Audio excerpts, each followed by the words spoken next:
Hello everybody, and welcome back to Roads Yet Traveled.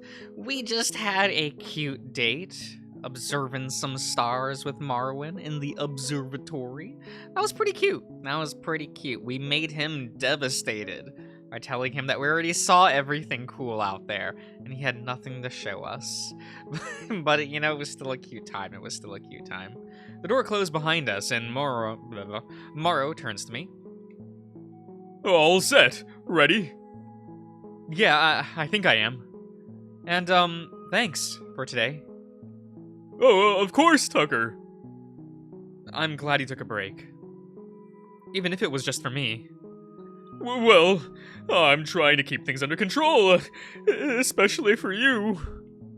His voice, a soft echo through the hall, as his tail kicks up dust. Well, shall we? With a nod, I'm led back to our room for the night. Day 14. Okay. With some semblance of a routine in place, the morning goes by in a haze as we prepare ourselves and head to the lab for the day. He explains how busy the team is catching up, and that I likely won't have to do anything for the next few days. He says I'm gonna sneeze. I'm sorry, guys. I'm sorry about that. Damn.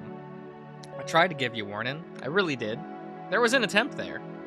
He says it like it's a good thing, but I'm not really sure what I'm going to do to entertain myself in the meantime. You have a phone? We don't anymore, do we? Dr. Seno still has it, doesn't he? Damn. It doesn't take us long to arrive, and shortly after, the crew comes flooding in. Teams are dispersed to different parts of the lab, and some even leave to work elsewhere, but before I know it, the day is already half over, and most of them break for lunch. Marrowyn seems uninterested in stopping and busies himself with Paytr, while Paytr catches up to his own work. He notices I'm sitting alone, however, and makes a scene of getting up and walking over to me. I feel that there should be a rule against unattended aliens during lunch, but you don't seem to be causing any trouble. I could if I wanted to.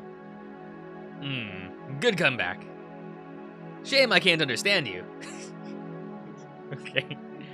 Anyways, unless you're content with sitting there for the rest of the day, do you mind giving me a helping paw? By the eye, he can really turn it on, can't he? I nod, and he brings me over to the corner of the room with some sealed boxes. They seem to have the same logo as the one on his jacket. New deliveries. We've gotten way more than usual. Soknos? Must be preparing for something big. That, or Doc just ordered too much again. Anyways, there shouldn't be anything dangerous, but having you here would make it go much faster. How'd that old saying go? Many claws, fewer cuts. Something like that. Anyways, do you mind? Or is sitting down and looking sad more your thing? I'm tempted to demonstrate a bit of human culture regarding the middle finger, but I sigh and relent. Ah, great! I appreciate it. As much as I'd rather you deal with the boxes, I think if I gave you this... He pulls out a box cutter of some kind. Marrowyn would fire me on the spot, so I'm going to have to ask you to help me unload everything, and I'll do the rest. Despite his snide attitude, it does sound more interesting than sitting on my ass all day. Rolling up my sleeves, I head over and help with the first box. He delicately opens it before pulling out some kind of sealed container and handing it to me. We are just adding syllables. We always do, though. We always do. Here, and just making a pile on the desk over there, and it should go without saying, please be careful. Like I said, nothing dangerous, but that doesn't mean it won't be expensive, and it's all definitely fragile. And seeing as you're officially my coworker in some capacity, I think it'd come out of your paycheck. We're getting a paycheck? We're getting paid? What are we gonna spend money on? Can we buy a flat screen TV? Can we get a new phone? Can we get a real monitor? Huh. Seriously. Wait, am I worried? I haven't needed money since I got here. Still, I'd rather not be in debt or anything. As we keep opening boxes and removing new equipment and samples, it starts to feel like an almost endless task. He keeps checking the manifest, making sure everything is in place. Before opening the next box, it feels like a mark's pass before Paytr puts the box cutter down and grabs a stool. Here, that's enough for today. I still have to put all this away at some point. So really, I'd rather we don't take it all out just yet. Nodding, I sit next to him, noting that he somehow seems even more exhausted today. I was only gone for a day. Was running this place by himself that bad? I mean, I don't doubt Marrowyn does crucial work, but still, I hope he's okay. You've been awfully quiet. Even the whole I can't understand anything you say situation. Was your trip enjoyable at least? If Marrowyn is going to leave me alone for half the day, it better be for a good reason. Your education is a good reason, I guess. Ahem. It was a joke. Never mind. He can't help but crack a smile as he trips over himself, although in truth, it feels like that's what he was trying to do in the first place. Another trick, perhaps. Well, I won't complain. I nod, and he seems to be content with my answer. Things seem to be slowing down for another day, so you can probably go and bother Marrowyn again soon. Tell him I tortured you or performed illicit surgery. I don't care. He could use a good scare. I'm going to be here for a bit longer. Maybe put some of the crap away. See you around. Yes. He smiles and scoffs before going back to work. But he wasn't wrong. The lab seems to have quieted down, as most of the crew seems to have left for the day. At least Marrowyn's not hard to find. He's still plugging away at something on his monitor at his desk. If he were out and about helping other scientists, there'd be no way I could pin him down. Hey, Marrow, how are you doing? Oh, Tucker! There you are. I lost sight of you for a few marks. I thought you might have gone back to the room. I'm well. The team has been doing great. Many of the projects we were behind on are finished up nicely. That being said, we're usually moving on pretty quickly. Yeah, we usually move on pretty quickly. Okay. I'm getting there, guys. I'm getting there. Something interesting, at least? Oh, it's all interesting. I heard the next project might be coming directly from Suknos, though. That's your boss, right?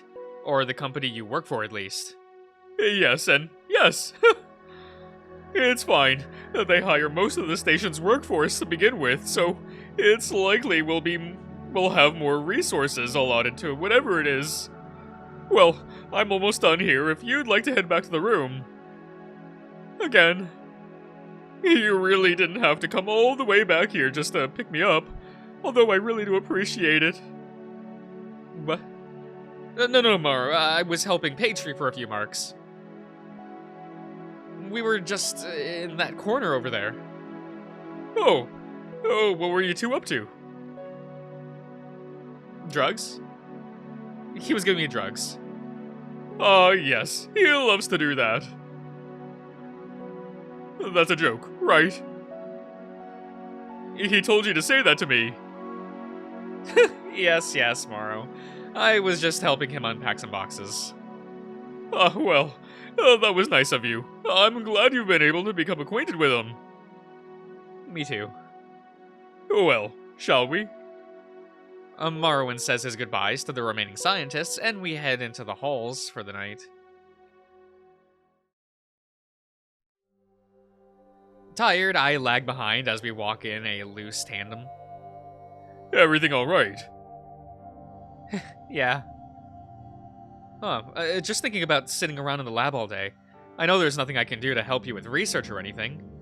Well, you could, Besides being studied. But, like, I'd still like to help out if I can. Even helping Paytr unload mail made me feel a bit useful. Tucker, you don't have to be useful for us to want to keep you around. But I believe I understand what you mean. I think I can figure out something out for the coming days.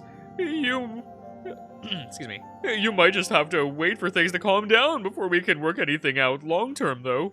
Okay. Yeah. Thanks, Morrow. Turning the corner to the executive suite, I see a tiny parcel in front of Morrow's door. Huh. Is that for you? Huh. Oh, that might be from Tyre. From Tyre? My heart drops. It's back already? That was so fast, Did he fix it? Or is he simply returning an empty husk? I don't even know if I want to open it anymore. No, I have to find out, but... Maybe I should get inside first. Surely I can wait another few minutes, right? Would you like to head inside, Tucker? Yeah, of course. Well, are you planning on opening that? Wasn't there something you really wanted to check? The pictures, I believe. I do, I really do. What's wrong, Tucker? I'm scared. I don't know why, but I'm afraid. I feel like I should tell him, but I don't know how. I can't even form the thoughts in my own head, let alone speak them. I think I'm gonna get undressed first, yeah? Helping Paytr really wore me out. Right. Stripping off my heavy jacket and pants, I change into a clean shirt and hide away in the bathroom. Turning on the shower, I just wait. It's just a distraction, a waste of time. It's just static. Karen monitors don't even have static. This fucking sucks. I've had enough. I'll just open the damn box. Throwing open the bathroom door, I quickly stomp past Morrow and reach out, only to find my hand an inch away. All of my bravado gone. A pale white box with nothing but a cell phone inside. I can't even bring myself to check. Maybe I should just... A warm paw lands on my back, pulling me into Morrow's side. It will be okay, Tucker. But not knowing is only going to hurt more. I didn't even notice him come over. I feel his breath on the back of my neck, and his padded fingers gently squeeze my shoulder. I can't look away from the small white box.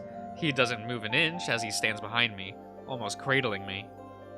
Nodding, Morrow releases me and I grab the box. I know I'm still not ready, but I have to do this. Opening it feels like I'm setting a bear trap. Just 1 second to claim my fingers. Another my sanity. Another my sanity? Okay. Okay. I understand what that sentence was trying to say. Okay. I get it. I get commas now. We understand. We're getting places, okay? We're getting places. A black screen stares back at me, as well as an accompanying note. It looks illegible, and I have to wonder if that's my own ignorance or Tyre's handwriting. Why not both? Either way, I hand the note to Marrowyn and carefully pick up my cracked phone. I see the monitor is still attached. At least I know that will work. Dear Tucker, I hope you and your interpreter find this message well. At your request, I have done what I safely can to repair the existing technology of your monitor. Some strides were made, as the device does now turn on as described. However, given the substantial uncertainties at play and the fragile state of the underlying architecture, I cannot guarantee complete functionality or stability. Thank you for the opportunity to once again research human technology, and I hope that you can find what you're looking for. Sincerely, Tyre Seno. This is the last thing I own, and the best he can do is give me it might work. Come on, like, please, Tucker. That's all he can realistically give you. Like, don't be upset. It's fine. Should I try and turn it on? I think you should. Okay. It's familiar. The clicking of the power button. My heart drops as I hold it down. Still a blank screen. And then, light. My lock screen. It's just the default color. And it works. Oh my god, it's working. Wonderful! Is everything else working? Yeah, hold on, let me... Opening the lock screen takes a while. It freezes for a moment, and just when it looks like it won't load, it does. I'm greeted by my house, and the end of the road. Our old house, I guess. It's still there, I think, just without us, and yet I still tear up looking at it. I might not be there. My family might not even be there. But it was my home. My hotbars jump to life, searching for a signal of some kind. Some way to connect home. No new messages either, but I guess that makes sense. Is that a house? That was my house, look! I hold the phone up to his muzzle, letting him get a closer look. He seems genuinely impressed. It's lovely. Well, not enough, I guess. We moved away. I don't... My family doesn't live there anymore. I'm sorry. I'm glad that everything seems to be working for you. Would you, like some time alone? I'm not sure. It feels fragile. I don't even know what to do. Here. Do you want to see more photos? Sitting next to me, I almost find myself leaning into him as I try to find something worthwhile to show him. I think he forgot how big he is, and he almost crushes me as he leans on me. He really should have organized these better. Oh, I really should have organized these better. Meme, bad selfie, unfunny meme. Do I even have anything worthwhile on here? Oh wait, go back! Marrowyn watches intently as I scroll past some photos I took of the school's library. Oh, that looks just like our library! Huh. Yeah, it's pretty close, isn't it? I keep scrolling, trying to find something worthwhile, anything of note. I think Marrowyn can tell I'm getting annoyed as well. Tugger, do you have any photos of where you were before you arrived here? Perhaps that could be useful in some way. Oh, maybe he's right. I'm not sure how showing him the exterior of my community college will help to get me home, but it couldn't hurt. Oh, yeah, sure. I think I sent photos, out here when I was touring. Let me check. Sweeping away the photos app, sorry. I dodge over a dozen trash apps and tap on my messages. They don't load at first, but slowly they roll in. Oh, I got a text. Oh? What? My phone continues to buzz as a deluge of texts come in, too fast to read. Different names and applications are flooding in all at once. Is that normal? No. Not at all. I don't think I've gotten this many texts in my life. Still no service. Where are they coming from? I can't tell whether my hand is shaking or if the phone, but we just watch as they keep coming in. Finally, when the last one dings, there's silence. 99 plus, texts, calls, emails. How is this possible? What do I even do? Marrowyn leans in closer, almost pinning me in place. That's an interesting function. Is it supposed to do that every time you get mail? Yeah, I think so, but how did I get these? Well, they could be older messages. Perhaps your monitor is just having a hard time resetting. That's ever happened to me before. Even happened to me. Maybe. Opening up the messaging app, I'm bombarded with numbers and names I haven't seen in years. My grandmother, my neighbor from 2 moves ago, and even the twice-removed aunt. Why do I even have texts from these people? And then it hits me as I read the first message. We miss you. Please come home. I hope you're safe wherever you are. We're dead to them. It's now been 2 weeks. We're legally dead, right? What's the time frame for that? I don't know. No. I'm already getting lightheaded. How is this possible? What are these? Please call me. You're always welcome back. Ooh. Don't be a stranger. We're worried. I think I'm going to throw up.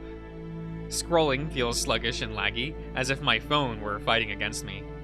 Right at the top, I see it, a text from Mom. The last message is just an audio file. Scrolling down, however. We'll always love you. Damn. I guess people do care about Tucker. We miss you. Please, if you're out there, just come home. Please call back. Frantic now, I scroll as far back as I can, panting under my breath. I find it, the last message I sent, and the first I haven't seen. How was your first day at new school? Well, we didn't actually get there. We really didn't. This was supposed to help. I can't contain myself. Flopping over, I start violently sobbing. Why did it have to be me? Burying myself into the pillow, I try to become nothing, to wipe away this fucking joke of an existence. Screaming and tearing into the pillow does nothing, though.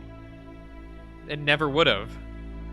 A paw pressed down on my back, and I glare back at whoever dared to touch me. He looks mortified.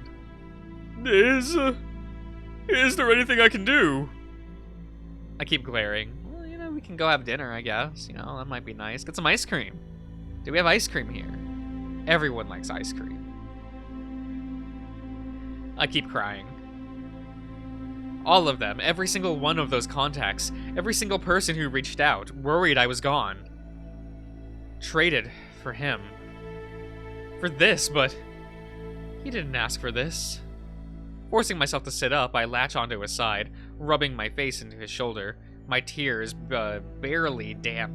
What? Barely damp his thick fur. Okay. It shouldn't have been you. And nothing in this world is fair. I'm sorry, Tucker. I hear it in his voice. I think he's tearing up too. Gently pushing away, I wipe my tears off of my arms, and I lie nestled up to him, looking at the long-lost texts. From the day I left, they keep going. Missing for a day, a week, 2 weeks. I think it's been about 2.5 weeks. Has it been? Wait, we're on day 14, right? That's just 2 weeks, isn't it? Okay, since I got here, accounting for the time difference. Oh, time difference. So. Wait, they keep going? I sit up and scroll faster. It's faster now. A month? 2 months? Half a year? How is this possible? None of this is adding up. Are you sure you want to look at this now? Perhaps some rest might help. What? No, wait. Morrow, look at this. I hurried, showed him my phone, only for him to look back, confused. These messages, they were sent way after I showed up here. I've only been here for 2 weeks? As of today, why? Well, then why are the timestamps of these texts from the future? What do you mean? I'm saying there's something fucked up. How could I have gotten these messages? How? How long have I really been gone? My hands are jittery now. I can barely stop myself from dropping my phone. This is too much. I need to tell someone about this, but who? Surely that can't be right. Perhaps Tyra made a mistake when fixing it. Can you check again? Oh, sorry, that was not Tucker, was it? That was it. Can you check again? That's what that says. I know it's right. I snap back. He recoils his paw, moving back slightly as I lash out. I close my messages and open the mail app instead, only dimly aware of the static building at the edges of the screen. The power bar is red. The redness is dimming. It's dying. I quickly check the date of the first few emails that made it through, uncaring if they're pleas to home or just ads. 3 months from when school started. It shouldn't, I shouldn't have this message. It's impossible. I check again and I scroll down. The screen lags and barely manages to stay together. The same numbers keep scrolling by, all from days I have yet to live. Tucker, please! Your heart rate is spiking. I'm worried about you. Maybe we should just rest for now. What else can I check? What else can there be? It's the same as my missed calls, my calendar, everything. I try to see if Facebook loads, but we can say Facebook? Wow, okay. In the blink of an eye, one of my apps disappears. What? I see it now, the static. The screen is glitching and barely clinging to life. Another one, gone. I tap furiously. I don't even care which app at this point, but it doesn't work. Marrowyn, something's happening! Well, he said it wouldn't be stable. Oh, by the heart, that can't be good. Have you seen this before? Is this something you can do? Me? Can't you? Aren't you super smart or something? Oh, I've never seen anything like this before. Can't you do anything? Why are you even here? Another app, gone. My mail this time. I don't have much time left. I need to find something, anything. Pictures of home, maybe gone already, and who knows how far back I have to scroll to find a happy one. Phone calls, voicemails maybe, so I can hear them for the last time. No, the text. There was an audio file. Quickly opened my messages, I frantically scroll to the top. The static now encompasses most of the screen. I can barely hit play on the message and... Oh. Of course. Mom used to play this on the piano. I loved when it echoed throughout the house. Can't contain myself as I hunch over, bawling, holding the phone to my ear. I can hear it getting fainter and fainter. It's getting farther away, all over again. A second death. No, please. This is all I have, A short blip, a harsh cut, and then static. Please. Static. Static. And more static. I get up with bleary eyes, a phone furiously gripped in hard. Work, you piece of shit! Tucker, but please don't... Ah, now it really won't work. We did it, boys! No, no! Tucker! Again? Again? Again? Oh man, he's just going. Again? You piece of shit! Worthless fucking... I've been here before. Unflinching arms grab and restrain me. I can't move. Let go of me. But please, don't hurt yourself. I said fucking get off of me! Pathetically, I try to free myself in a series of worthless spasms and shoves. Nothing works. Nothing works. Nothing works! His grip loosens and I fall to the floor. The screen is shattered. Not much better. There's no repairing this. Ugh. My face is on fire. My head and ears are ringing. Everything's blurry. By the heart. I don't bother turning my head. A paw on my back. I wipe it off. Eyes red, I stare up at Morrow, clearly distressed, trying to help me up. I can't do anything right. Fucking nothing. Getting up on myself, I hobble past him and throw myself back onto the bed. I don't deserve his help. I don't deserve him here. I feel him standing there, watching me. It doesn't matter. I hear his claws gently clack against the battered remains of my phone as he clears up after me. I'm sorry. I can fix this. It'll be okay one day. Someday. Rolling over, I pull the blanket over my head. The lights go out, and so do I. day? Who cares? Let's go! I'm ending the part here, everyone. I'm ending the part here. So I hope you've enjoyed. And I'll see you guys around.